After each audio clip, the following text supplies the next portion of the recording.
Yeah. I noticed that you had Andrew Tate on at one point, bro. Which shout out to Andrew Tate, just got released, guys, which Yeah, is it's crazy, pretty right? incredible. I was arguing his points and his side for so long now, having so many people call me all kinds of names, to know that he's gonna get released, and also, it's probably gonna end up good for him. It feels good because like a lot of people were, giving us hell for that shit. So it feels really good to be on the right side, hopefully, of history in that aspect. But what did you think about that interview with him? Like, what's something that you learned from him, or something that you really like about Andrew? Yeah, well, I'll say this much. He was so I did the interview. This was back in 2020. So this Mm-hmm. is maybe a couple months into pandemic. Mm-hmm. And I heard about him because I saw some videos of him and I watched some of his stuff and I was like, "Whoa, this guy's really intense." Mm-hmm. You know, I had no idea what to expect when I was going to interview him. But when he came on and we were just chatting before we went live, nicest guy in the world. Yeah. So he was super nice, not exactly like who you might see in all those videos. He was very polite and very grateful to do the interview and all that. And so that kind of shocked me at first because I just didn't know what I was up against or who I was dealing with. And it's funny, I actually just rewatched maybe like the first 20 minutes of the interview just because I haven't watched it in years. So I don't remember everything we talked about, but the first 20 minutes are great. It was gold. I was like, oh yeah, we talked about that. And Andrew said some good things there. And one of the things I remember from the episode that I liked so much that I've now extracted from that video and I'm starting to talk about it more is women being attracted to two things. One, ambition. So this is what Andrew Tate says and what we were talking about. One, ambition, and two, she can't be bored, right? So you have to spike emotions when you're with her. And a Mm-hmm. woman who's bored is going to be bored of you and won't be able to be attracted. So, but yeah, it was a great interview, and it's now that video is almost at a million views, which is Oh, crazy because if you go into the analytics, there's an obvious spike in the views. Once Andrew Tate started getting big, and now, I mean, there's comments on there every single day. And people just want to see everything, every piece of footage of him, yeah, especially from the last 2 3 years. And you're yeah, just one of the many people that has footage with him for the last 2 or 3 years. I know it's That's, it's crazy.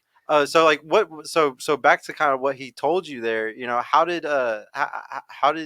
you want to teach people to spark that emotion in the women like that, to be able to do like what he was saying? Yeah, I mean, it's basically like anti-nice guy stuff, Yep. right? So if you're talking to a woman and you're always agreeable and you don't say anything polarizing, or you're just being super nice and accommodating to everything that's happening in the interaction, and you're overly chivalrous, those things are so commonplace that women see that and it doesn't do anything, It's right? boring. It's boring. It's like, I like to say it's like white noise, right? You know what white noise is? It's like white noise is happening in the background. You don't notice it. So Yeah. it's the same idea as if you're doing actions like that are just white noise. And when you're talking to her, we can go even granular and say, you're talking to her and you're very monotone and there's no expression in your voice. And you're just a person who's just kind of, eking their way through life, and you have no real ambition, right? You're not doing anything. There's no passion. There's no purpose.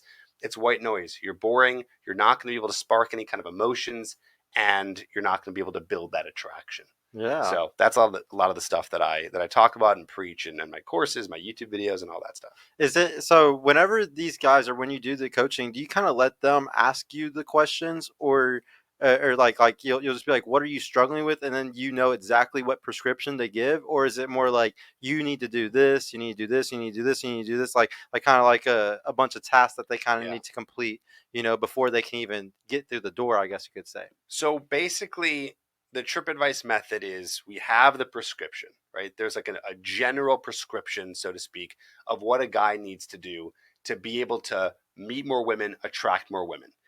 Every guy, though, is just a little bit different.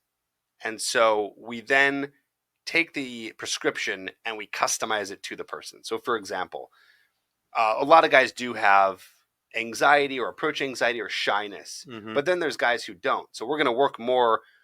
We're going to work with the shy guys on something a little bit more different than we might with the guy who's super confident and go and talk to any woman he wants, right?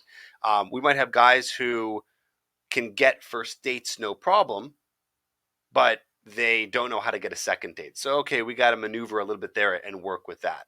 And then, of course, we have another subset of guys who can't even get the first date. So we got to work on that. Just But getting the first date. Yeah. yeah, so I guess like every guy is in, 2 to 4 different places on this spectrum of success with women in dating. And so we meet them where they're at, and then we tackle it from there. So if you're a guy who is a virgin, who's never even went on a date with a girl, who's never touched a girl, who's ever, I don't know, seen a girl, we will help you if you're a super beginner. We also work with guys who are more advanced, where they come to us, they say, I'm really successful. I do really well. I make a lot of money. I have confidence and self-esteem.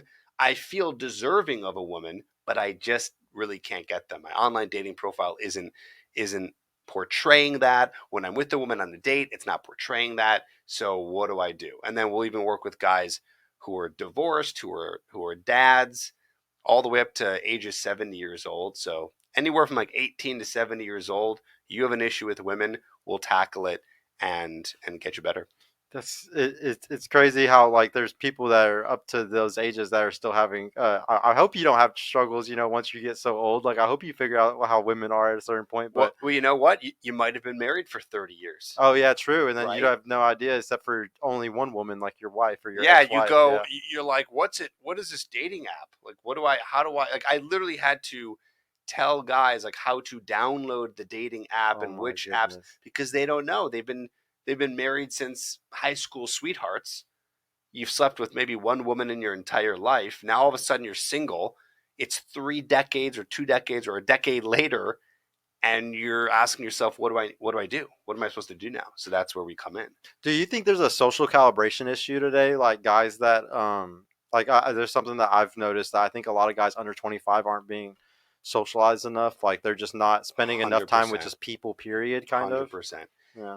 And they just don't, and they just lack like the ability to like read facial expressions and stuff like correctly. It's scary because now everything is online, right? So we're socializing online, but let's be honest, that's not real socializing. Yeah. You're just typing and looking at a screen. Yeah, you can't see their facial expressions. Yeah, you can't see their facial expressions. And more so if we just start from the ground up, you're not talking, you're not having any experiences. Mm-hmm. You're not going out, you're not talking to women. You are texting all day. I mean, let's be honest, I'm guilty of this too. How much are we really like calling our friends on the phone? Yeah. How much are we on the phone? We're texting. I'm in like 5 or 6 different text groups, and it's great. I get to keep in touch with people, but we've fallen into that. So now we really talk on the phone to really see people. And if you're not doing that to start, if you're let's say, you're a lot younger and you're growing up with social media, you're growing up with communication over a screen, and now you're 28 years old, you don't have much experience with dating, there's a lot of work to be done to undo all the things that you need to do to learn how to socialize, and you're 28 years old. Yeah. It's just sad. I mean, I don't want to play victim here. It's like, but it just happens. Like we have no control over it. We're born into this world where everything is on a screen. Yeah. Hey y'all, Sergio here. I just want to mention I've created a completely free guide that shows you exactly how I went from having low confidence and being painfully awkward around women to easily meeting and dating numerous high quality desirable women in real life without the use of any dating apps or social media. So if you're struggling to get out there, if you have approach anxiety or don't know what to say or how to interact with women to make them want you, and are sick of using dating apps with low value girls that hundreds of other guys have been chatting with, click the link in the description below to grab your free guide right now. And if you want private mentorship with me personally to help guide you every step of the way in this process, check out my mentorship program in the description too. I would be happy to help you reach your dating goals and overcome any obstacle you may face. And trust me, if I can do it, you can do it too. I hope to see you soon. Peace out.